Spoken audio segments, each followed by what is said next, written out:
So all of us have different priorities in life. Every single one of us does. So when I was in third grade, I had two priorities: to be more like Luke Skywalker and to get to the swings before everyone else. Those are my two priorities when I was in third grade. It's funny to look back on, but when you look back at some of your priorities, it's really, really weird to look back at the difference in priorities. Some of you aren't that far removed from middle school. Some of you are very removed from middle school. Some of you are very thankful that you're far, far removed from middle school. And even when you were in middle school, you would wish someone would have removed you from your middle school, if we're just being really honest.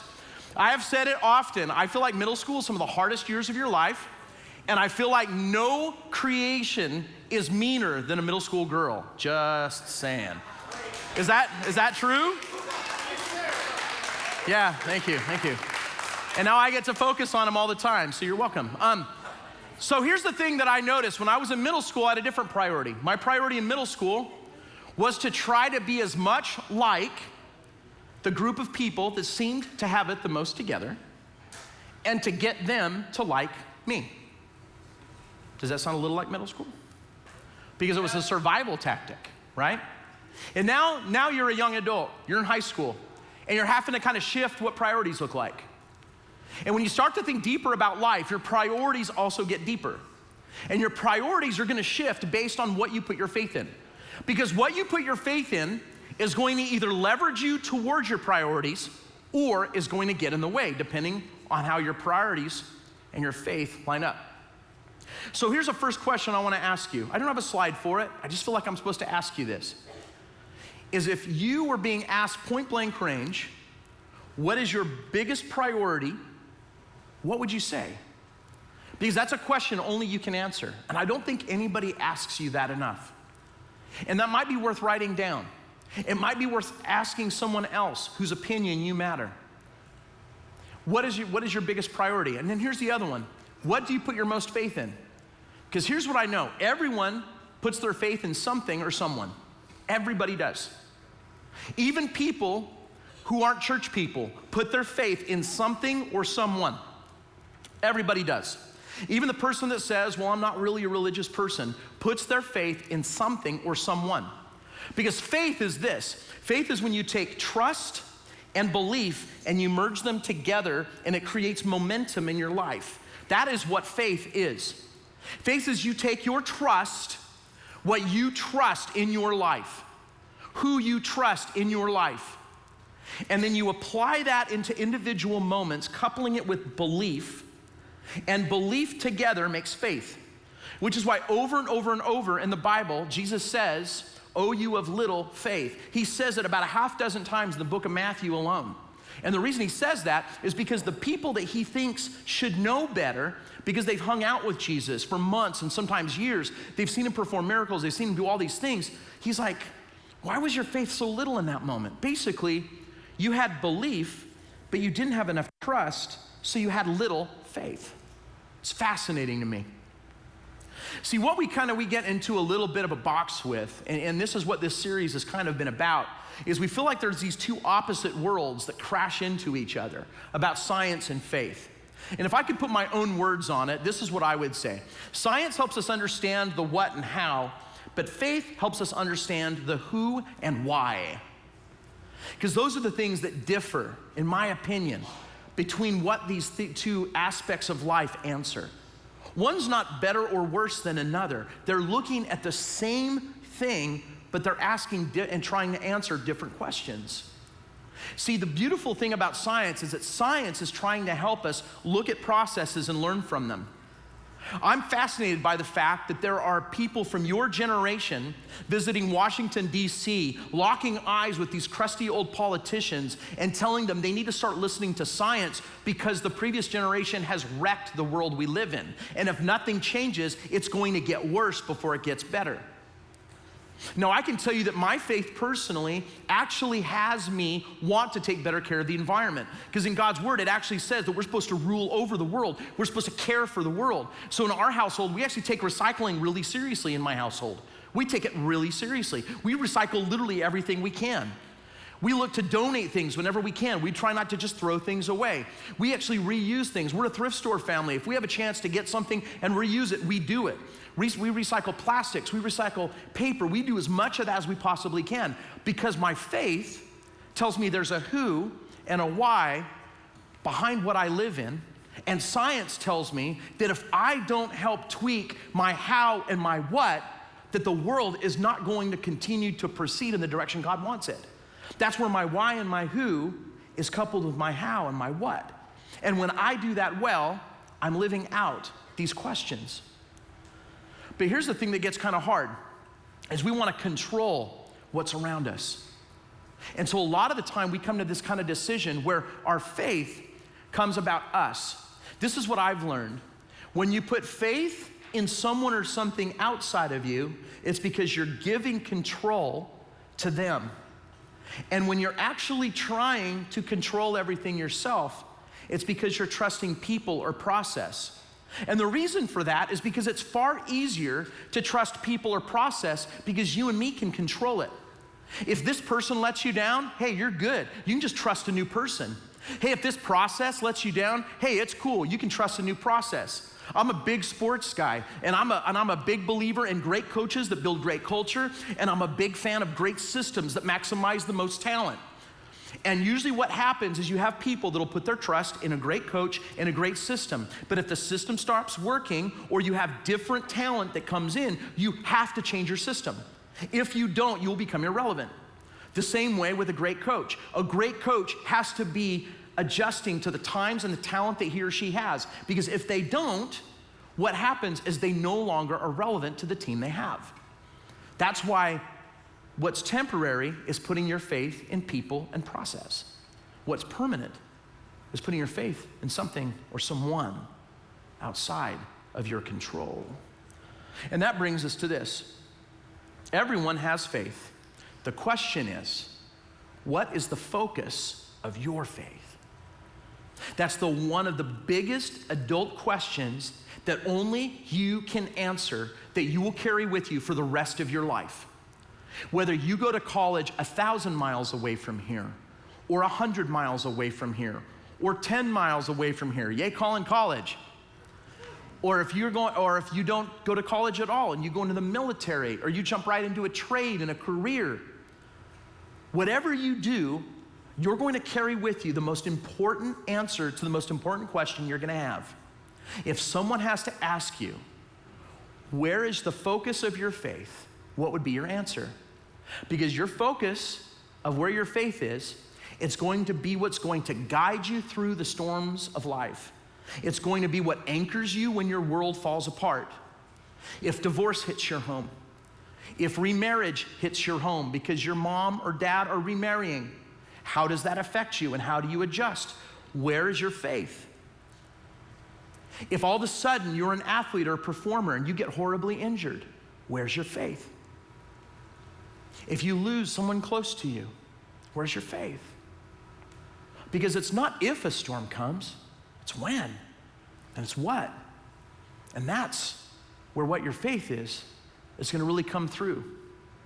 See, I believe adamantly that for my faith, that this book is important. And the main reason I think that this book is important is because the first 2/3 of it do nothing but point toward Jesus Christ coming to earth.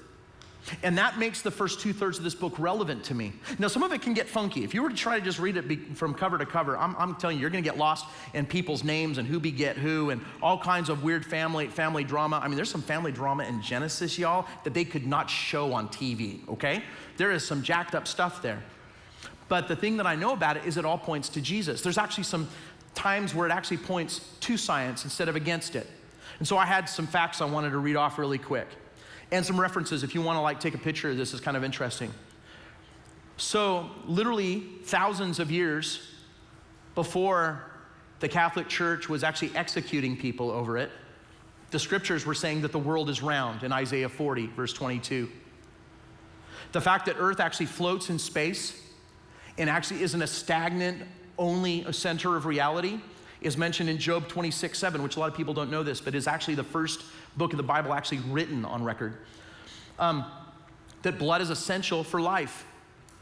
Again, thousands of years later, people would start to understand more about medicine and human biology, and that came much later, but we see that's in Leviticus 17, that mental health influences our physical health. You know, we know more about mental health and mental wellness now in the last probably 15 to 20 years than we've probably known in the last 2,000 years. But the Bible was talking about this thousands of years ago. That there's a thing called crop rotation, where if you use the same soil over and over and over again for the same crops, you'll ruin that soil to where it's not usable anymore. The Bible was talking about crop rotation within the first few books of the Bible thousands of years ago. That the number of stars that we have and the nature of how they're formed and die and are birthed, that it makes them uncountable. That's been mentioned multiple times in the Bible. See, there's never was supposed to be a fight or a battle or two different worlds between faith and science. One talks about a who and a why. The other talks about a what and a how. So one of the greatest minds to ever influence American science, he was one of the front runners in actually the space program that really created movement for us. Dr. Wernher von Braun, which is a great name. It sounds like the name of a guy who created Frankenstein's monster or one of his friends. But he's a real guy. He said this: to be forced to believe only one conclusion, that everything in the universe happened by chance, would violate the very objectivity of science itself.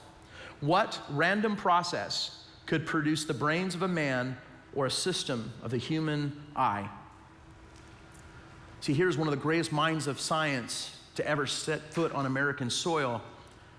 And he was like, the very nature of science is to be open-handed and inquisitive about what, why, how, and who. And to lose that, to saddle up in only one camp, means that you miss the bigger picture. I remember being in a science class my second year of college, and I wish I could remember what one it was, but to be really honest with you, I hated the science classes that I had in college, so I don't remember the name of it. I know it had something to do with like rocks and formation and things like that. And the teacher, I don't know, has anybody ever seen like the old 90s movie Wayne's World? Or do you know what I'm talking about? Okay, bless you, okay. So there's a really, really nerdy guy on there, his name's Garth. And if you wanna Google a picture of him sometime, he's awesome. But basically the teacher of this class looked like a 55-year-old version of Garth Algar from Wayne's World. He had this gnarly comb over that was really far over, and these black horn rim glasses, and dude literally wore a lab coat. Okay? And he would talk like this. This is literally how he talked the whole time. His mouth was really close together, and this is how he talked the whole time. And it was fantastic. I could not take him seriously. But my notes were really funny, because I'd find myself drawing pictures of him off to the sides because I thought he was so funny and so entertaining. But anyway, and so one of the students in our class, he was talking about all the processes that formed the earth. That if the earth was formed by processes, regardless of where you land on that, he was discussing it.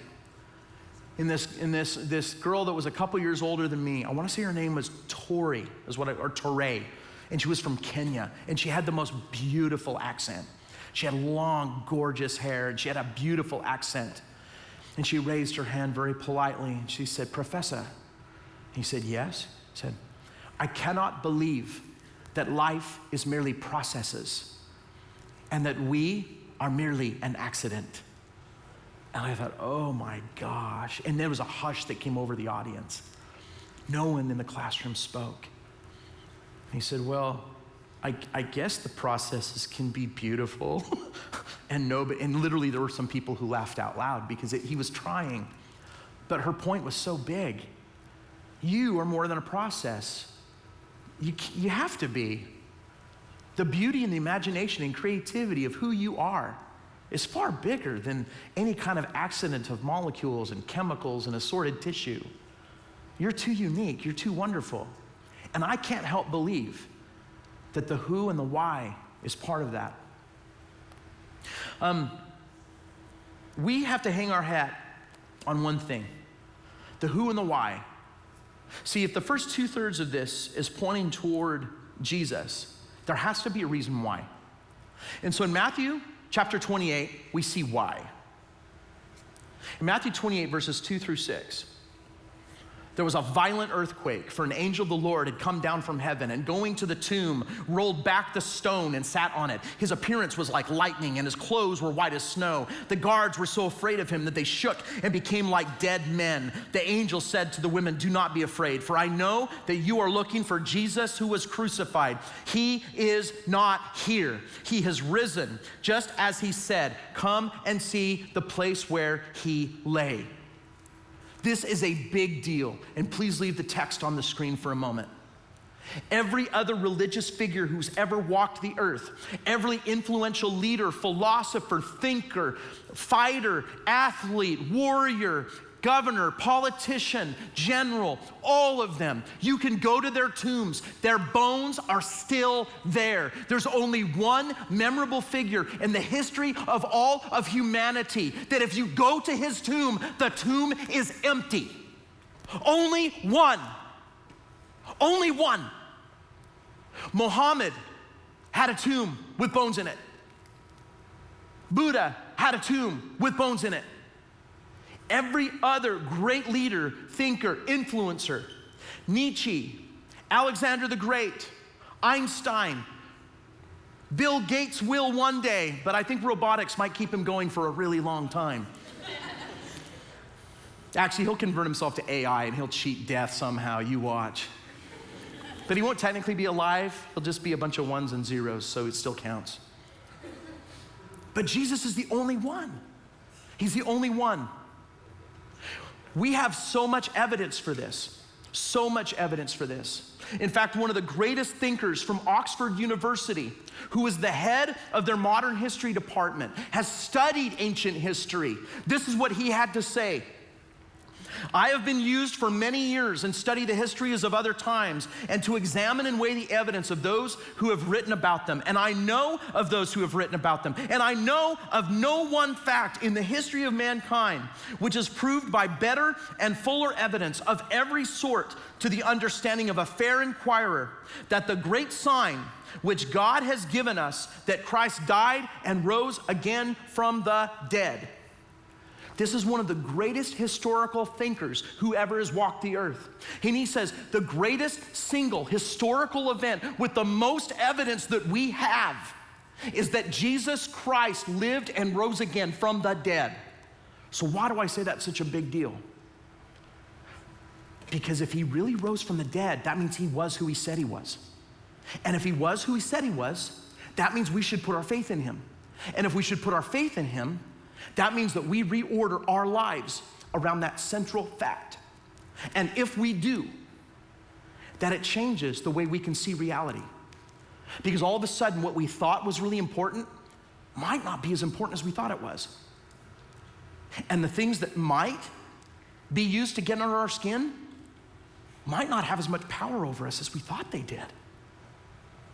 And it means that when it comes to bigger questions, we might have simpler answers because of this fact. See, this would not have been something that could have been pulled off as a hoax. Jesus' body would have been taken down from the cross. It would have been lightly cleaned off.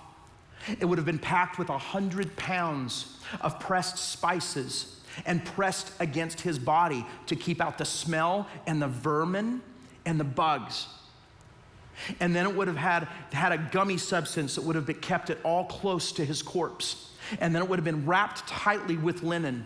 And then it would have been placed in this small cave, and a 2-ton rock would have been moved over it. And because of the political ramifications surrounding Jesus and the time of year it was with Passover, and there being over 100,000 people in the city of Jerusalem, there were 2 guards posted to make sure no one messed with the tomb. Trust me, this has to be one of the most miraculous moments, if not the most miraculous moment this side of creation that our world and universe have ever seen. And if it happened, then everything else can be figured out. See, the odds of just 8 of the prophecies, there's 270 ramifications leading off of 60 major prophecies that are in the first 2/3 of this book that talk about Jesus. The odds of just 8 of them being completed by the same person is 1 in 10 to the 17th power. The equivalent of that is if you took the entire state of Texas, completely covered it in 2 full feet of silver dollars, and then you went to your grandpa, who shouldn't be legally driving because of how bad his eyesight is, and you sent him out into the middle of nowhere and said, "Grandpa, could you please find me the only 1972 silver dollar that is out there? Just there's only one that's 1972. Would you please find me the only 1972 silver dollar out of all these silver dollars that are around the state of Texas? And would you please find it for me?" That's the odds of one person fulfilling 8 of these prophecies. Jesus fulfills them all. Hundreds of years, thousands, over 1,000 years before he ever walked the earth. See, there was a reporter in the 70s. His name was Lee Strobel. Lee Strobel was a reporter for the Chicago Tribune. And Lee Strobel was so sick and tired of people wasting their lives on Christ and the foolishness of Christianity.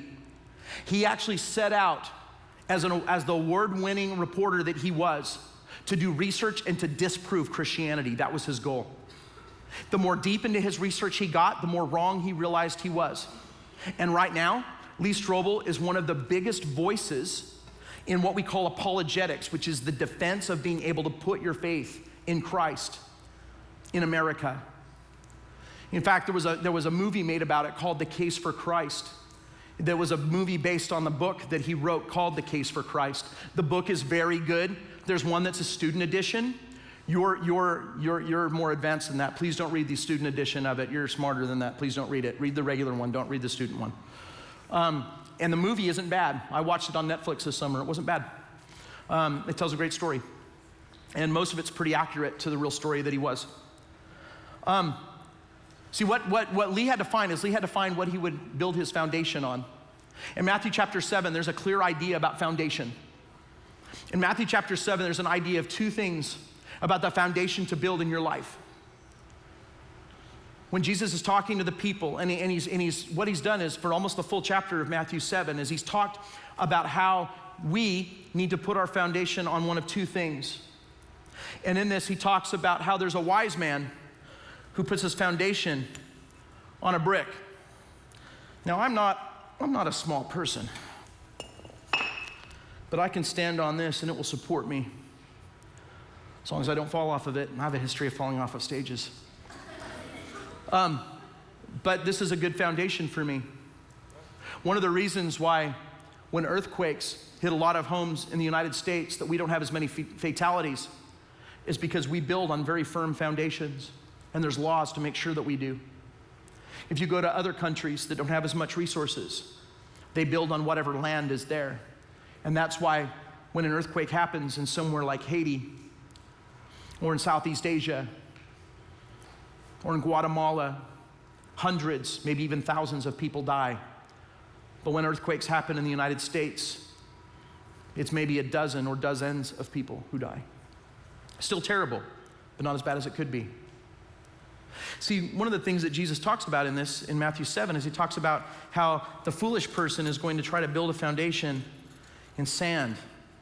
Now, I gotta be honest with you, I like sand. I like going to the beach.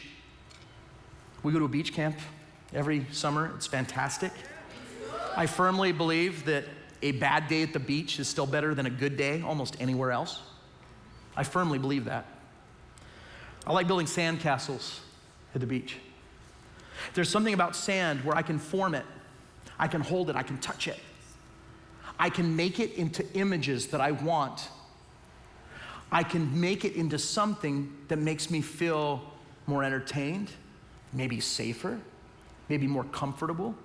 I can mold it to what image I want. But here's the thing that I also know about sand, is if the tide comes in, and it does, whatever I build out of sand, the tide washes completely away. And the biggest temptation that you're going to have now and into the next 10 years of your life is to form your faith and your priorities around something you can feel in your hands and form into whatever shape makes you feel better, that makes you feel like you can trust whatever that is. Jesus is far more brilliant with this illustration that I think he's given credit for. Because if you make a foundation out of sand, it will look good and feel good in a moment. But as soon as it is tested, it crumbles. Faith that is built on something firm can be built a life upon.